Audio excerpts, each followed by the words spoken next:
Baik, saya Ferendika Saputra akan menjelaskan poin pertama di bagian A, yaitu pengertian anak berkebutuhan khusus atau ABK. Anak berkebutuhan khusus atau ABK memiliki arti yang lebih luas dibandingkan dengan anak luar biasa. Anak berkebutuhan khusus adalah anak yang memerlukan pendidikan dan pelayanan yang spesifik, berbeda dengan anak umumnya. Anak berkebutuhan khusus atau ABK ini memiliki hambatan dalam belajar dan perkembangan. Oleh sebab itu, mereka membutuhkan pelayanan yang sesuai dengan kebutuhan belajar masing-masing anak. Nah, setiap anak berkebutuhan khusus, baik yang bersifat permanen maupun yang temporer, memiliki perkembangan hambatan belajar dan kebutuhan belajar yang berbeda-beda. Hambatan belajar yang dialami oleh setiap anak disebabkan oleh 3 hal, yaitu yang pertama ada faktor lingkungan, yang kedua faktor dari dalam diri anak sendiri, dan yang ketiga kombinasi antara faktor lingkungan dan faktor dalam diri anak. Mungkin itu saja yang saya dapat sampaikan. Untuk materi selanjutnya akan dijelaskan oleh pemateri yang kedua.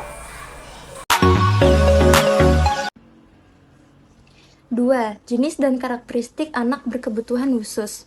Menurut Hermanto, ada pun beberapa jenis anak berkebutuhan khusus sebagai berikut. Yang pertama, anak tunadaksa, yang kedua, anak tunalaras, yang ketiga, anak berbakat, dan yang keempat, anak berkesulitan belajar. A. Anak tunadaksa adalah anak yang mengalami kelainan atau cacat yang menetap pada alat gerak. Kemudian, anak tunalaras. Anak tunalaras yaitu anak yang mengalami kesulitan dalam penyesuaian diri dan bertingkah laku tidak sesuai dengan norma-norma yang berlaku dalam lingkungan kelompok usia maupun masyarakat pada umumnya. Kemudian, anak berbakat. Anak berbakat ialah anak yang memiliki potensi kecerdasan atau intelijensi kreativitas tinggi dan tanggung jawab terhadap tugas atau task komitmen di atas anak-anak seusianya atau anak normal. Dan yang terakhir adalah anak berkesulitan belajar. Ialah anak yang secara nyata mengalami kesulitan dalam tugas-tugas akademik khusus terutama dalam hal kemampuan membaca, menulis, dan berhitung atau matematika. Selanjutnya yang ketiga yaitu kebutuhan pembelajaran anak berkebutuhan khusus atau ABK. Menurut Hermanto, mengatakan cara memenuhi kebutuhan dalam proses pembelajaran untuk anak berkebutuhan khusus yaitu sebagai berikut. Guru, sebelum memberikan pelayanan dan pembelajaran bagi anak tunadaksa, harus memperhatikan hal-hal sebagai berikut, di antaranya. Yang pertama, segi kesehatan anak. Maksudnya, apakah ia memiliki kelainan khusus seperti kencing manis atau pernah dioperasi. Selanjutnya yang kedua, kemampuan gerak dan mobilitas. Maksudnya, apakah anak ke sekolah menggunakan transportasi khusus, alat bantu gerak, dan sebagainya. Yang ketiga, kemampuan komunikasi. Maksudnya, apakah ada kelainan dalam berkomunikasi dan alat komunikasi yang akan digunakan. Yang keempat, kemampuan dalam merawat diri. Maksudnya, apakah anak dapat melakukan perawatan diri dalam beraktivitas sehari-hari atau tidak. Selanjutnya yang terakhir, yang kelima, posisi. Maksudnya, bagaimana posisi anak tersebut pada waktu menggunakan alat bantu.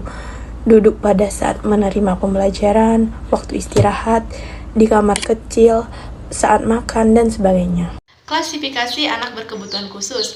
Ada banyak klasifikasi anak berkebutuhan khusus, mencakup anak-anak yang mempunyai kelainan fisik, mental, emosional, maupun masalah akademik. Yang pertama di sini ada anak-anak yang berkelainan fisik. A. Klasifikasi anak tunadaksa. Anak tunadaksa adalah anak-anak yang mengalami kelainan fisik atau cacat tubuh yang mencakup kelainan anggota tubuh maupun yang mengalami kelainan gerak dan kelumpuhan yang sering disebut sebagai cerebral palsy atau CP dengan klasifikasi sebagai berikut. Menurut tingkat kelainannya, anak-anak tunadaksa dapat diklasifikasikan sebagai berikut. Yang Yang pertama di sini ada A, cerebral palsy atau CP. Yang pertama ada ringan. Ringan dapat berjalan tanpa alat bantu, mampu berbicara dan dapat menolong dirinya sendiri. Yang kedua sedang. Sedang memerlukan bantuan untuk berjalan, latihan berbicara dan mengurus dirinya sendiri. Sedangkan yang ketiga yaitu berat, memerlukan perawatan tetap dalam ambulansi, berbicara dan menolong diri sendiri. B, berdasarkan letaknya.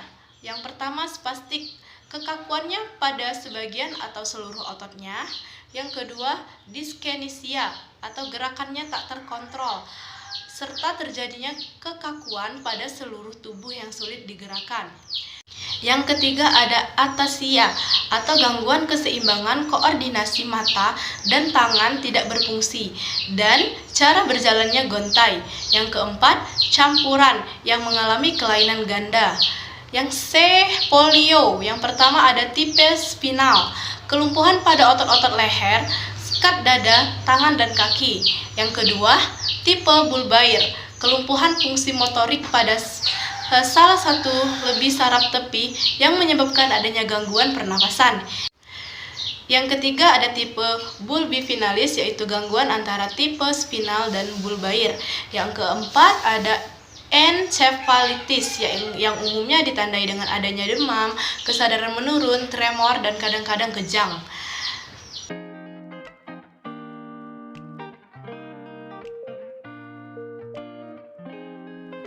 Baiklah, di sini saya akan menjelaskan tentang anak berkelainan mental emosional atau anak tunalaras. Nah, anak tunalaras di sini adalah anak yang mengalami gangguan pada perilaku yang ditunjukkannya pada kehidupan sehari-hari. Nah, adapun dua klasifikasi anak berkebutuhan mental emosional atau anak tunalaras, ada dua klasifikasinya, yaitu yang pertama berdasarkan kepribadiannya dan yang kedua berdasarkan perilakunya. Yang berdasarkan perilaku yaitu risiko tinggi. Nah, yang berisiko tinggi ini anak yang hiperaktif, yang suka berkelahi, mengganggu teman, merusak barang sendiri dan sebagainya.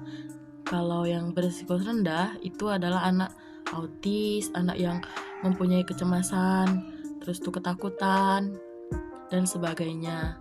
Nah, yang selanjutnya yaitu kurang dewasa. Nah, anak yang kurang dewasa ini anak yang sering berfantasi, berangan-angan, berhayal, ya sebagai macamnya. Nah, yang terakhir ini ada yang agresif. Agresif itu anaknya suka mencuri, memiliki kelompok jahat, dan suka mengambil barang-barang teman. Nah, yang berdasarkan perilaku, yang pertama yaitu kekacauan perilaku, menarik diri, ketidakmatangan, agresi sosial. Baiklah, di sini saya akan melanjutkan yang ketiga, anak berkelainan akademik. A. Klasifikasi anak berbakat. Anak berbakat dalam konteks ini adalah anak yang mengalami kelainan intelektual di atas rata-rata. Menurut Connie Semiawan 1997 mengemukakan bahwa diperkirakan 1% dari populasi total penduduk di Indonesia yang rentang IQ sekitar 137 ke atas disebut highly gifted, sedangkan mereka rentangnya sekitar 120 sampai 137, yaitu yang mencakup rentang 10% disebut moderately gifted. D. Klasifikasi anak berkesulitan belajar. Kesulitan belajar merupakan salah satu jenis anak berkebutuhan khusus yang ditandai dengan adanya kesulitan untuk mencapai standar kompetensi atau prestasi yang telah ditemukan dengan mengikuti pembelajaran konvensional. Untuk klasifikasikan anak, kesulitan belajar spesifik dapat dilakukan berdasarkan pada tingkat usia dan juga jenis kesulitan, yaitu yang pertama, kesulitan belajar perkembangan. Perkelompokan kesulitan belajar pada anak usia di bawah 5 tahun atau balita adalah kesulitan belajar perkembangan.